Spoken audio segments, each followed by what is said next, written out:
Muy buenos días. Se abre la audiencia en vista pública en el expediente 3662 del presente año, formado por apelación directa de sentencia en amparo en la acción constitucional promovida por Edwin Ariel García Alvarado, Gladys Anabela de León Ruiz y Samantha Marisol Mejía Salguero contra el Juzgado Sexto de Primera Instancia Penal, Narcoactividad y Delitos contra el Ambiente del Departamento de Guatemala.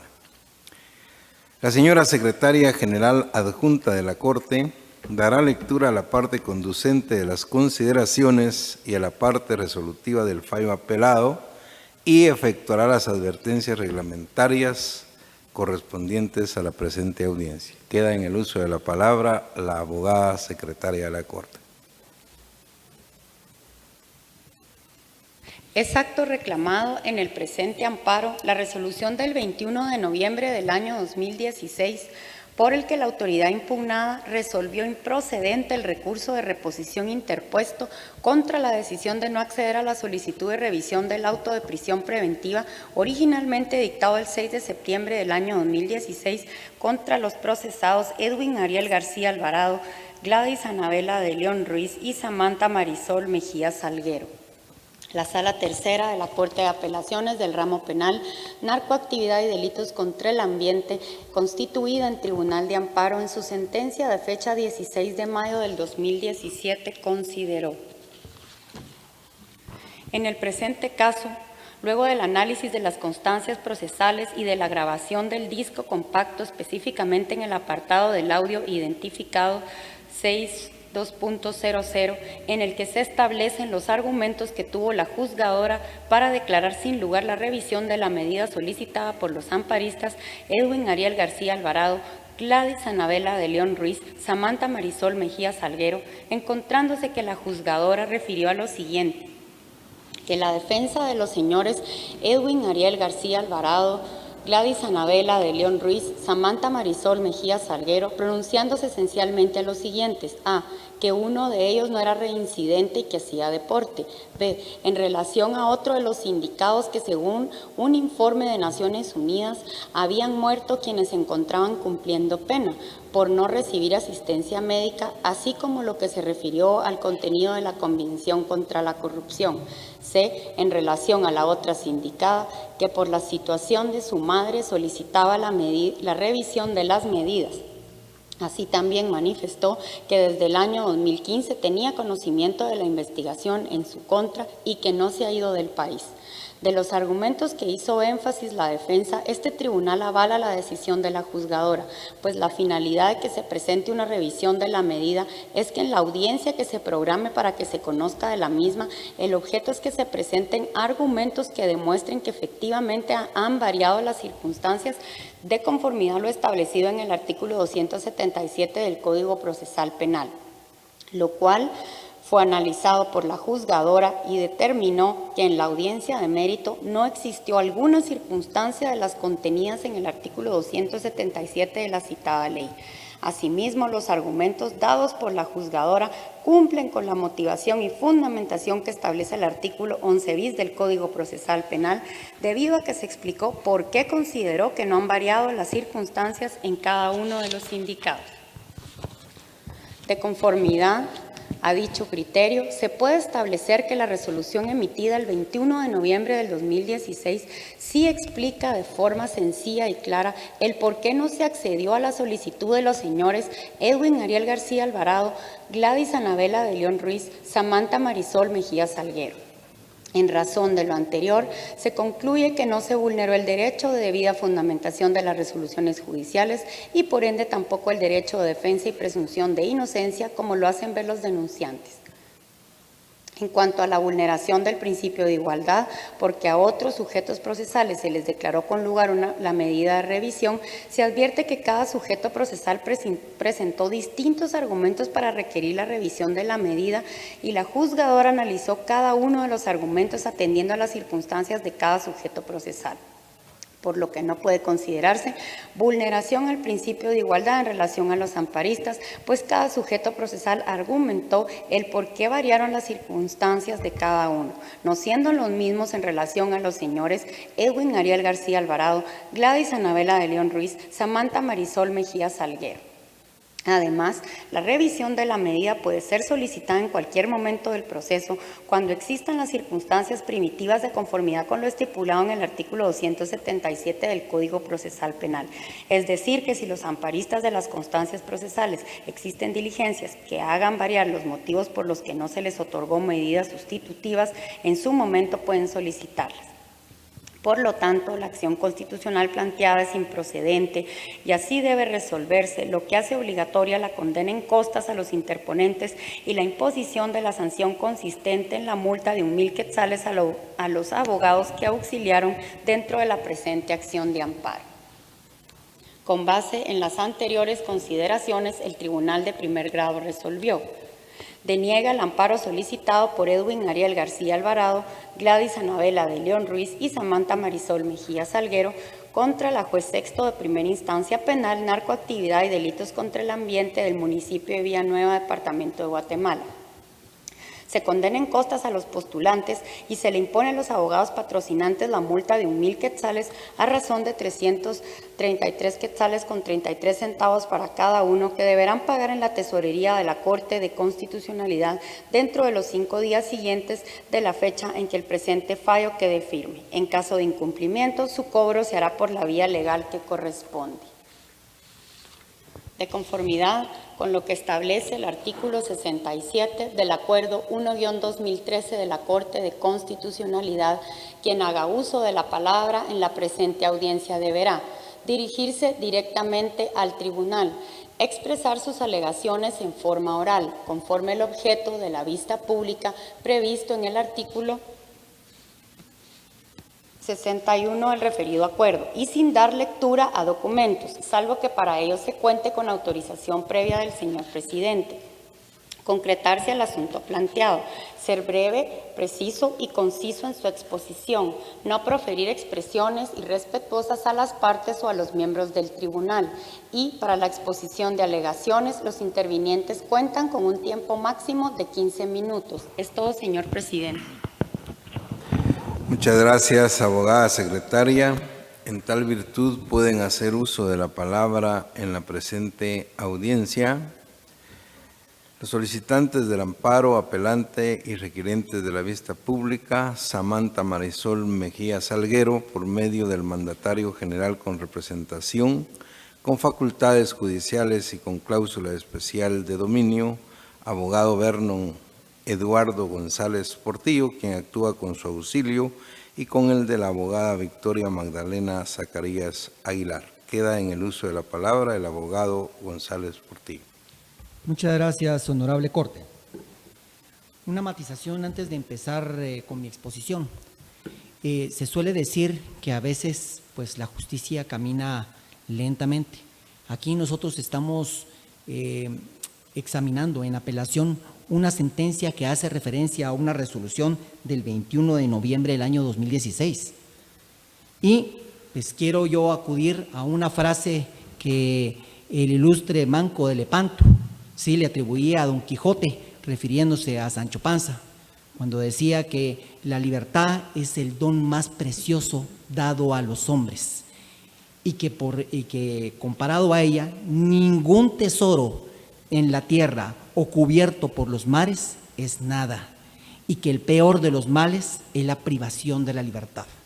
Entonces, aunque pareciera que la dinámica del proceso subyacente ha avanzado suficiente como para haber dejado atrás muchas de las cosas que vamos a ver acá, considero, empero, que la discusión de la libertad no puede ser tomada a la ligera, no es nada más un asunto de mero trámite.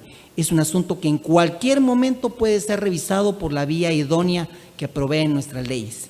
Así que sin más, voy a hacer una relación muy rápida de los antecedentes que dan lugar a este amparo y posteriormente a la apelación del amparo. El 21 de noviembre del año 2016, la juez sexto de primera instancia del ramo penal narcoactividad y delitos contra el ambiente diligenció una audiencia de reforma del auto de procesamiento y de revisión de las medidas de coerción, ¿sí? Y a algunos de los indicados les otorgó medida sustitutiva. No fue así en el caso de mi mandataria, Samantha Marisol Mejía Salguero. El mismo 21 de noviembre del año 2016, durante la audiencia, en comparecencia se interpuso el recurso de reposición y pues la jueza emitió el auto de la misma fecha, 21 de noviembre del año 2016, desestimando el recurso de reposición. El 2 de diciembre del año 2016, estando en tiempo, se interpuso amparo en contra de la resolución del auto que resolvió esa reposición, denunciando como acto reclamado precisamente ese auto desestimatorio del recurso de reposición. Y pues no voy a abundar acerca de los motivos porque ya todo obra en autos.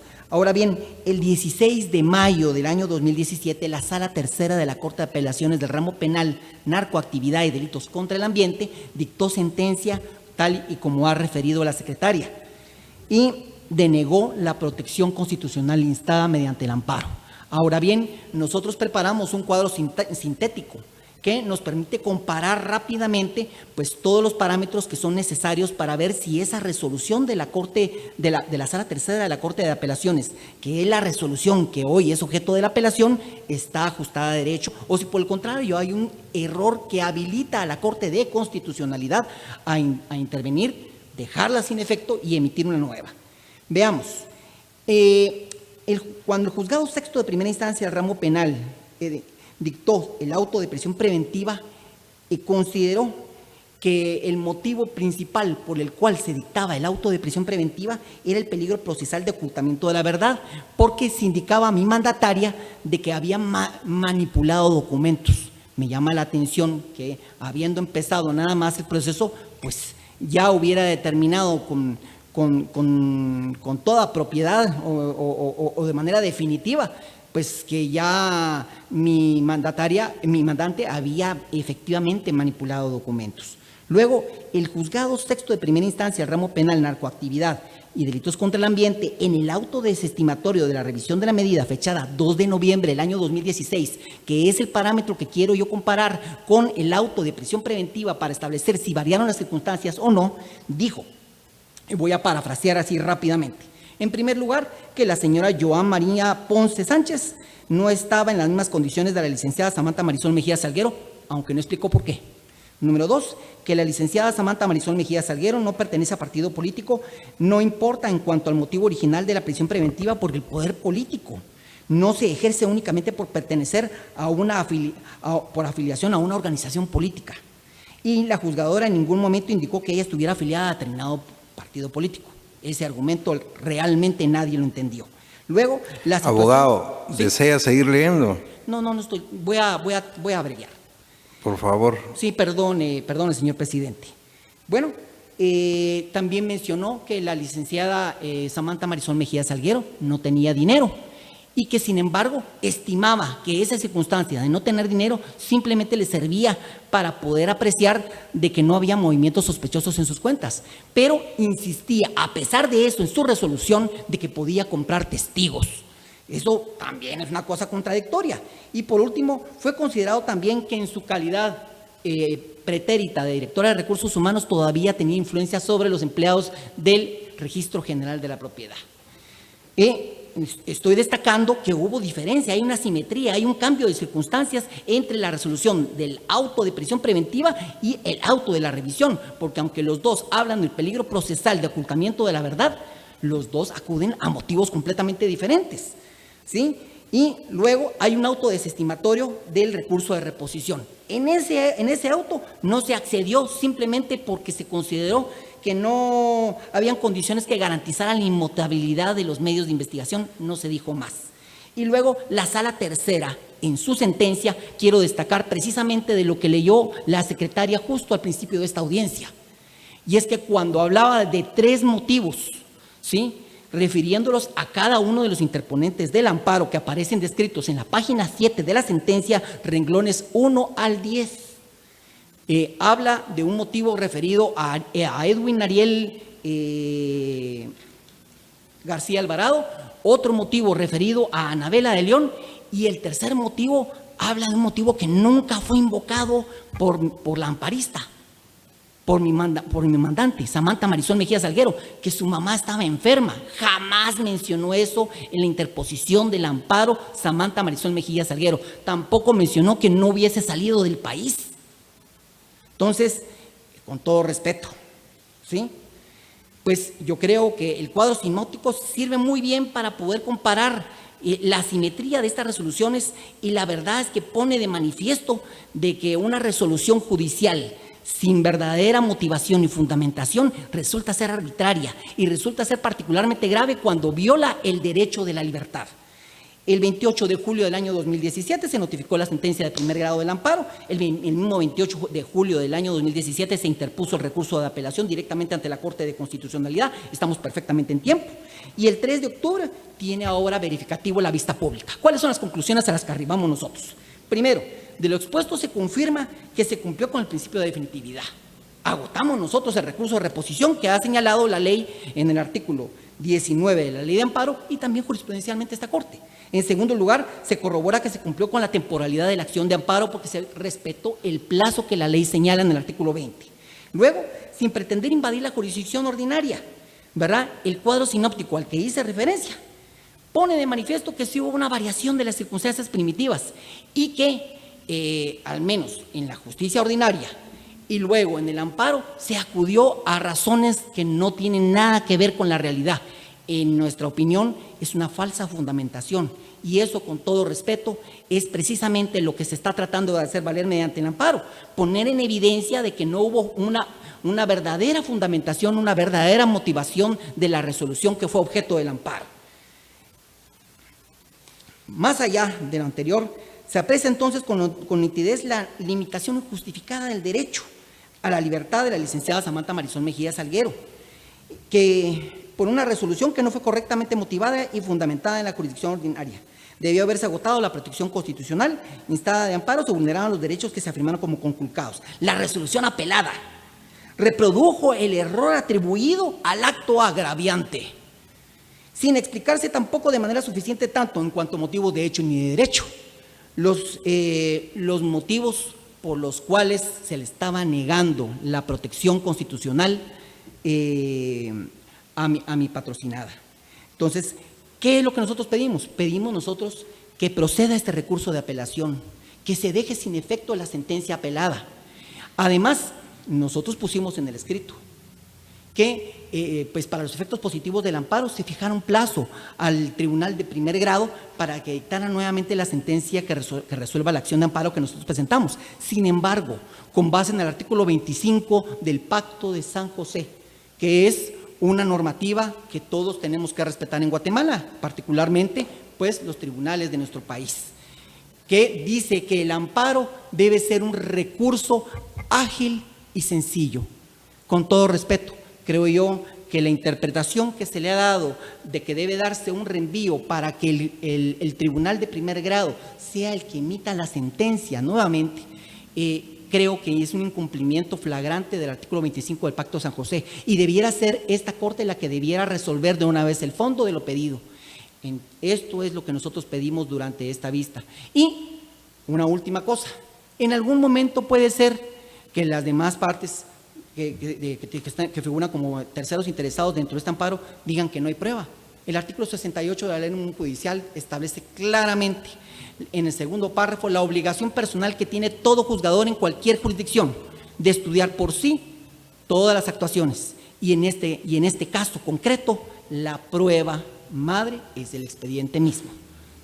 Pueden ustedes revisar y ampliamente y van a confirmar lo que nosotros hemos afirmado en esta ocasión. Muchas gracias. Muchas gracias, abogado González Portillo. Continúa la audiencia con la intervención como terceros interesados de la Comisión Internacional contra la Impunidad en Guatemala, por medio del mandatario judicial con representación, abogado César Augusto Rincón Sabogal, quien actúa con su propio auxilio y quien queda en el uso de la palabra. Muchas gracias, honorable magistrado. Muy buenos días a todos los presentes. Como querellante dentro del presente caso, Y luego de escuchar la intervención de la defensa de la señora Samantha Marisol Mejía, nos permitimos hacer las siguientes consideraciones. La defensa dice algo que es cierto, que la acción de amparo se debe utilizar cuando es idónea, cuando es procedente. Es el único momento en el cual se puede acudir a la jurisdicción constitucional para reclamar presunta violación de derechos constitucionales.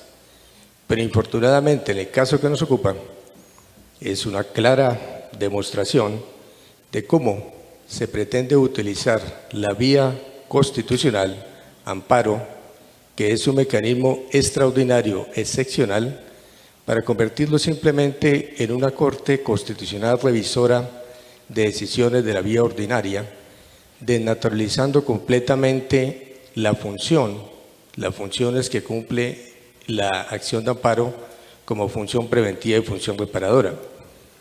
No puede esta Corte permitir que la acción excepcional se convierta en acción ordinaria o acción normal. No puede esta Corte permitir que se dé trámite y se atiendan peticiones que tienen que discutirse ante los jueces de control o ante las Cortes ordinarias. Esta Corte suficientemente se ha pronunciado en diferentes fallos de cómo, infortunadamente, uno de los problemas graves que se presenta en la justicia de Guatemala es precisamente del abuso de los medios o acciones que pertenecen a otros mecanismos, a otras instancias, para pretender que las Cortes, por vía constitucional, se pronuncien sobre asuntos que no son de su competencia. Hemos escuchado la exposición atentamente de la defensa y orienta su ataque a la decisión tomada por la juez sexta de control. Pero resulta que él apeló la decisión de la Sala Tercera. Entonces, consecuentemente, lo que ha venido venir a sustentar frente a esta Corte es la decisión de la Sala Tercera, porque fue la que fue motivo de apelación, para demostrarle a esta Corte cómo la Sala Tercera había violado el derecho, porque cuando se hace uso del recurso de apelación, se tiene que demostrar que los jueces violan el derecho. Es decir, que la Sala Tercera, al conocer el amparo planteado en contra del Juzgado Sexto de primera instancia, desconoció los derechos que presuntamente dice que le han violado, es decir, el derecho a la defensa, la fundamentación, la presunción de inocencia, el derecho a la igualdad. Pero en ningún momento escuchamos que demostrara a esta sala cómo la Sala Tercera violó esos derechos. Derecho a la defensa no lo puede violar porque ha ejercido todos los mecanismos y hasta en exceso y hasta mecanismos que no corresponden para tratar de ejercer su derecho a la defensa. La fundamentación fue la Sala Tercera quien de forma idónea y observando el derecho demostró en esa resolución debidamente fundada cómo la juez de primera instancia sí fundamentó debidamente las decisiones.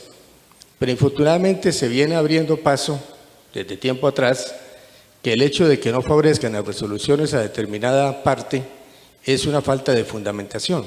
Eso no es falta de fundamentación. Las resoluciones se fundan, como lo ha dicho esta Corte en diferentes sentencias, y se cumple con el artículo 11 bis, cuando hay simplemente una manifestación clara de los elementos de hecho y el derecho para demostrar un resultado, y que esa manifestación sea tan clara que las partes entiendan cuál fue el sentido de la decisión y cuál es el contenido de la misma. Y fue tan claro lo dicho por la juez esta, que los interesados pudieron hacer uso de los recursos que consideraron en su momento, así que sean impertinentes, para poder pretender defender sus derechos. La defensa hace referencia, que con la venia de la Corte, simplemente lo cito en la página 7 porque él lo dijo, de los argumentos citados por cada una de las personas que interpusieron la acción de amparo, y trata de confundir a la Corte, porque en efecto confunde el argumento de la señora Samantha con el argumento de la señora Anabela de León. Y la juez de control se refiere a las visitas a la madre, refiriéndoles a la señora Anabela de León, más no refiriéndose a la señora Samantha Marisol Mejía. Cuando el abogado hace referencia al historial del proceso, ¿qué está demostrando ante esta sala? Que es un proceso que siguió por las vías legales, es un proceso que siguió por las vías normales y se desarrolló de forma idónea dentro de un proceso ordinario donde corresponde este tipo de discusión. Y si nosotros tenemos en cuenta la fecha de las decisiones a que se hace referencia, es importante señalar a esta Corte, ya que la defensa no lo hizo, que con posterioridad a esta petición, ante otras instancias, como es en el curso del debate que se está desarrollando dentro de este proceso, ya la misma persona y las mismas personas que han presentado esta acción de amparo han hecho uso de ese derecho que constitucionalmente les corresponde de solicitar la revisión de las medidas de coerción. Y otras instancias judiciales ya han dicho, no hay lugar a conceder las medidas sustitutivas. ¿Por qué? Porque no se cumplen con los presupuestos de orden legal. Los presupuestos de orden legal están establecidos en el Código de Procedimiento Penal, artículo 277, y si no hay variación de las circunstancias primitivas, no hay lugar a eso.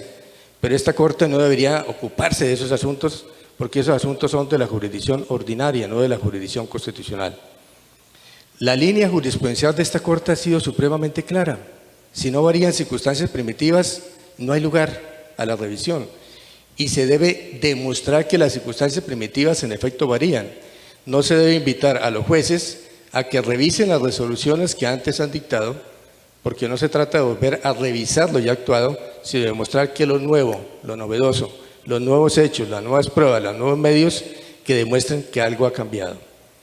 Y si hace una semana aproximadamente la sala 13ª o 13ª, que está conociendo el debate, negó revisiones de medidas de coerción frente a esas mismas personas, es porque las circunstancias primitivas definitivamente no han cambiado. Consecuentemente, señores honorables magistrados, en criterio de esta querellante, es simplemente una petición que no tiene fundamento alguno. No se demostró los vicios cometidos por la Sala Tercera, porque esa resolución fue la que fue motivo de alzada, motivo de apelación, no la decisión de la juez sexta de control. No es el procedimiento constitucional el medio idóneo para acciones de carácter ordinario. La ley le da el derecho a las personas de que pidan ante los jueces ordinarios cuantas veces lo consideren pertinente, obviamente con las limitaciones que se reúnan los requisitos legales, la revisión de la medida de coerción. Entonces, la vía de amparo no es el mecanismo. Por ende, lo procedente es confirmar por la vía de apelación la resolución proferida por la Sala Tercera de la Corte de Apelaciones y el día 16 de mayo del año 2017 y consecuentemente que quede incólume la decisión proferida por la juez sexto de primera instancia el día 21 de noviembre del año 2016. Muchas gracias. Muchas gracias, abogado Rincón Sabogal. Continúa la audiencia con la intervención también como terceros interesados de la Contraloría General de Cuentas por medio del mandatario especial judicial con representación, abogado Gregorio Ángel Cocón Cano, quien actúa con el auxilio de las abogadas Astrid Xiomara Morales Virula y Erasmo Cruz Castillo Valdés. Queda en el uso de la palabra el abogado Cocón Cano. Señor presidente, buenos días. Honorable Corte de Constitucionalidad presentes. Esta representación considera que la resolución de fecha 21 de noviembre de 2016, honorable Corte, se encuentra apegada a derecho. Es por eso, señores magistrados, que la Sala Tercera, como lo ha dicho mi antecesor, el doctor Sabogal, confirma la resolución dictada por la juez sexto, y esto lo hace en fecha 16 de mayo. ¿Qué son los agravios que he escuchado que invoca el honorable defensor, honorable mandatario de la señora Samantha Marisol Mejía Salguero. Primero, la debida fundamentación, que no existió esa debida fundamentación. He revisado detenidamente esa resolución de fecha 21 de noviembre y sí encuentra la debida fundamentación y la debida motivación. En el orden correcto, la debida motivación y la debida fundamentación, honorables magistrados. En ningún momento se ha violado ese precepto de fundamentar las resoluciones. Y por eso es que vuelvo, la Sala Tercera así ha confirmado dicha resolución de fecha 21 de noviembre. Otro agravio que mencionan es el derecho de defensa. Todos los recursos, honorables magistrados, fueron, disculpen la expresión, fueron usados, fueron interpuestos por los defensores. Por lo tanto, tal violación al derecho de defensa no lo pueden invocar, porque no es así. Todos esos derechos, y si alguno de ellos que tenían a su alcance de acuerdo a la ley no lo pudieron hacer valer, eso ya es responsabilidad de la defensa. Presunción de inocencia. En ningún momento se ha violado ese precepto de la violación de la presunción de inocencia. Siempre se ha tratado con el debido respeto en este proceso que nos tiene presentes aquí, honorables magistrados, con la cautela de la presunción de inocencia, que es fundamental en todo proceso procesal. Es por eso de que esta representación considera de que se debe de denegar la solicitud hecha por la honorable defensa de la señora Samantha Marisol Mejía Salguero y que declare sin lugar el amparo interpuesto y consiguiente que se confirme la resolución de la señora del juzgado sexto y por ende la confirmación de la sala tercera que confirma la resolución del juzgado sexto. Muchas gracias, tribunal. Muchas gracias, abogado Cocón Cano. Finaliza la audiencia con la intervención del Ministerio Público a través de la Fiscalía Especial contra la Impunidad por medio del agente fiscal Carlos Alberto de León Moreno, quien actúa con su propio auxilio, y la Fiscalía de Asuntos Constitucionales, Amparos y Exhibición Personal por medio del agente fiscal Heidi Patricia Esteban López de Escobar, quien actúa también con su auxilio. Me informa que compartirán el uso de la palabra. Pueden hacerlo, por favor. Gracias, honorables magistrados. Muy buenos días. Efectivamente, la Fiscalía Especial contra la Impunidad, tal y como consta en los antecedentes procesales dentro de la presente causa, pues está constituido y tiene a cargo el expediente de investigación, del cual pues devienen las acciones ordinarias y constitucionales consiguientes. Es importante indicarles desde ya que el Ministerio Público, a través de la Fiscalía Especial contra la Impunidad, solicita a los honorables magistrados de Corte de Constitucionalidad que denieguen la apelación de sentencia de amparo promovida por Samantha Marisol Mejía Salguero dentro del presente expediente. Es importante también tomar en consideración que dentro de los argumentos esgrimidos por la defensa técnica de la procesada Samantha Marisol Mejía Salguero se han hecho alusiones a circunstancias que es importante aclararlas. Y es que precisamente se refiere a través de la interlocución del abogado Vernon Eduardo González Portillo, que precisamente la juez de controles, al momento de conocer el recurso de reposición presentado, en el cual está dirigido a revisar la negativa de la revisión de las medidas de coerción en fecha 21 de noviembre de 2016, pues lógicamente al momento de hacer la interposición de un recurso de reposición, no debe olvidarse de que se debe identificar los agravios provocados por la resolución y que precisamente la judicatura cometió un error cometió un error de falta de fundamentación que hace necesario de que sea revisada esta decisión, que es comunicada a través de la resolución correspondiente. Al no darse los presupuestos para interponer el recurso de reposición, pues lógicamente no hay aspectos que revisar respecto de la resolución vertida, motivo por el cual no puede ser motivo de análisis en el presente caso, cuando no se hace la correcta aplicación de la normativa vigente para la interposición del recurso de reposición. Es por eso que la juez lo rechaza, aduciendo precisamente las falencias en el planteamiento realizado. Cuando se hace también la alusión en el escrito de apelación de la sentencia de amparo, pues efectivamente se hace alusión a la violación de algunos derechos como el derecho de la igualdad.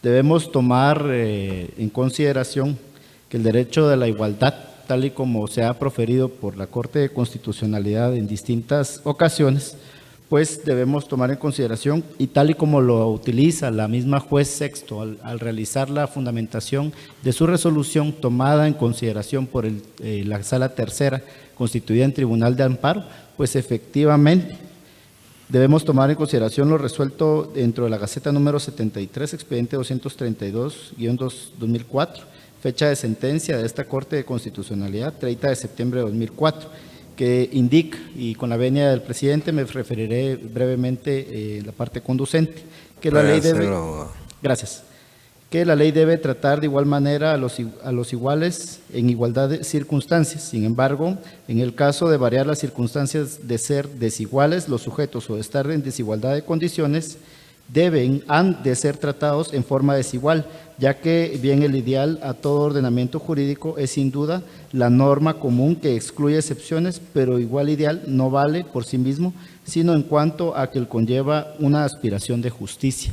¿Qué es lo que refiere la misma Corte de Constitucionalidad? Pues que efectivamente, y que fue valorado por el órgano contralor de la investigación, revisado en la sentencia de amparo por la Sala Tercera, pues que efectivamente las condiciones son distintas de cada sujeto procesal, y que precisamente las condiciones de Samantha Marisol Mejía Salguero en relación a los otros copartícipes, que a algunos de ellos sí se les otorgó medidas sustitutivas, pues lógicamente atienden a los fallos reiterados de la Corte de Constitucionalidad en cuanto al tratamiento que se le debe de dar a la igualdad de condiciones, las cuales, pues ya lo he indicado, deben ser tratadas desiguales cuando las circunstancias son distintas. Aunado a ello, dentro del alegato también realizado por la defensa técnica, se esgrime el derecho a la libertad que tiene la señora Samantha Marisol Mejía Salguero.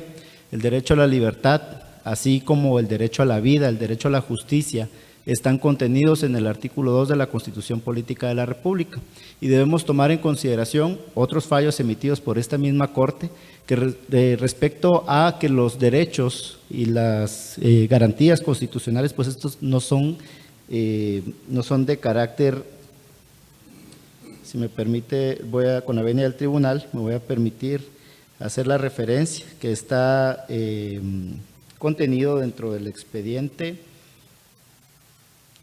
dentro de la Gaceta número 25, expediente 68-92, fecha de sentencia 12 de agosto de 1992, en el que refiere que esta Corte, que los derechos individuales contenidos en la parte dogmática no se conciben de forma absoluta. Es de la misma manera que la misma ley dispone que es la limitación al derecho a la libertad contenida y consagrada en la Constitución Política de la República, que está limitada precisamente a las necesidades básicas atendibles, a otras garantías como lo es la justicia y garantizar los fines del proceso. Entonces no podemos argumentar que efectivamente se le está violando ese derecho a la libertad cuando es una garantía que no es absoluta y que efectivamente es aplicable en el presente caso, que es también analizado por la Sala conocedora de la acción constitucional.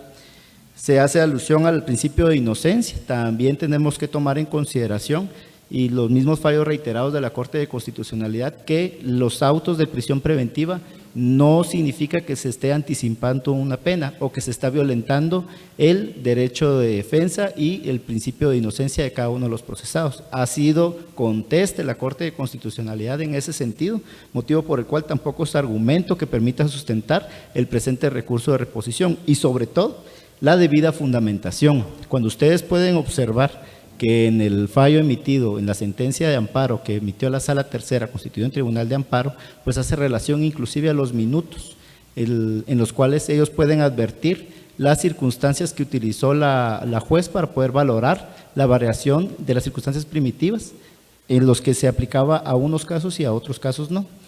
Hace la relación inclusive y copia casi textualmente cuáles son los argumentos vertidos por la juez, pues quiere decir de que se puso la atención debida a cada uno de los medios que consideraba oportunos. Es más, se emitió un auto para mejor fallar, precisamente para que se pudiera ahondar sobre aspectos que era necesario conocer y poder tomar una decisión en sentencia de amparo, que efectivamente al valorar cada uno de los presupuestos contenidos en la acción constitucional promovida, pues no se daban, y por este motivo es que se rechaza, declarándola sin lugar. Lo que el Ministerio Público advierte en el presente caso es que no se dan los presupuestos para que la Corte de Constitucionalidad, en este caso, pues revoque la decisión asumida por la Sala Tercera constituida en Tribunal de Amparo. Por el contrario, la Corte de Constitucionalidad puede encontrar en la resolución en el que da fin al trámite de este amparo que está ajustada a derecho con la debida fundamentación y haciendo acotación a las normas constitucionales que están vigentes y que tienen plena implicación y plena observancia en el presente caso, motivo por el cual le cedo la palabra a la Fiscalía de Asuntos Constitucionales que tiene aspectos meramente doctrinales que podrá hacer relación en su intervención. Muchas gracias, abogado León Moreno. Tiene la palabra entonces la abogada Esteban López de Escobar. Muy buenos días, honorables magistrados, magistradas de la Corte de Constitucionalidad, señores abogados que me han antecedido en la palabra. La Fiscalía de Asuntos Constitucionales comparte lo considerado y resuelto por la Sala Tercera de la Corte de Apelaciones del Ramo Penal, Narcoactividad y Delitos contra el Ambiente, constituida en Tribunal de Amparo, al emitir la sentencia del 16 de mayo del 2017. Esta honorable Corte ha indicado en el expediente 1714-2015, la sentencia del 11 de agosto del 2015, que no procede la acción de amparo cuando la autoridad objetada ha emitido o ha declarado sin lugar una revisión de medida, encontrándose la misma debidamente fundamentada y de conformidad con las constancias procesales. Asimismo, ha advertido en el expediente 3954-2015, en la sentencia de fecha 10 de febrero del 2016, que ante la emisión de las resoluciones de los órganos jurisdiccionales, estos deben de ser emitidos con una debida fundamentación y motivación, entendiéndose esto que deben de advertir las consideraciones de hecho y de derecho, y que las personas, como en este caso los indicados, tienen derecho a que se les explique cuáles son las circunstancias por las que se ha acogido o no un medio de impugnación. En ese contexto, al emitir la juez sexto de primera instancia penal, narcoactividad y delitos contra el ambiente, el acto reclamado de la presente acción de amparo, la cual constituye la resolución del 21 de noviembre del 2016, en la cual se declaran sin lugar sendos recursos de reposición que fueron interpuestos en contra de la aclaratoria sin lugar de la revisión de la medida, dejando firme entonces los autos de prisión, se han emitido de conformidad con lo establecido en el artículo 277 del Código Procesal Penal, el 11 bis del Código Procesal Penal. La juez en su oportunidad advirtió que las circunstancias no habían variado y que por lo tanto no se otorgaba la medida sustitutiva. Explicó por qué a uno de los indicados sí se les había dado medida y por qué a los postulantes del amparo no, atendiendo las circunstancias particulares de cada caso concreto. Es importante hacer mención, honorables magistrados, que en dicha audiencia, cuando se declaró sin lugar la revisión de la medida, los abogados defensores plantearon los recursos de reposición. Estos recursos de reposición fueron fundamentados de conformidad con el artículo 402 del Código Procesal Penal, según lo advierten los postulantes en su propio memorial de amparo, e indican que en el minuto 27:40 ellos plantean este recurso de reposición con fundamento en el 402.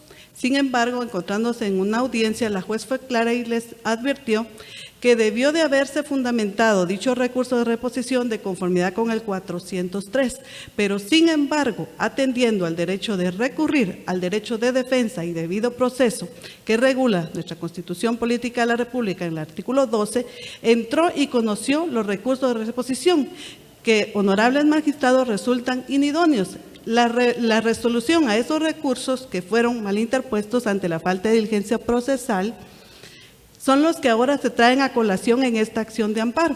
Son los que constituyen el acto reclamado de la presente acción. En tal sentido, se advierte que cuando se emite la sentencia que hoy se recurre ante esta instancia, el Ministerio Público solicita que el recurso de apelación sea declarado sin lugar y en consecuencia se confirme la sentencia del 16 de mayo del 2007 emitido por el Tribunal de Primer Grado de Amparo y se deniegue la acción de amparo solicitada por los señores Edwin Ariel García Alvarado, Gladys Anabela de León Ruiz y Samantha Marisol Mejía Salguero. Muchas gracias. Muchas gracias, abogada Esteban López de Escobar. Se clausura la presente audiencia. Buen día.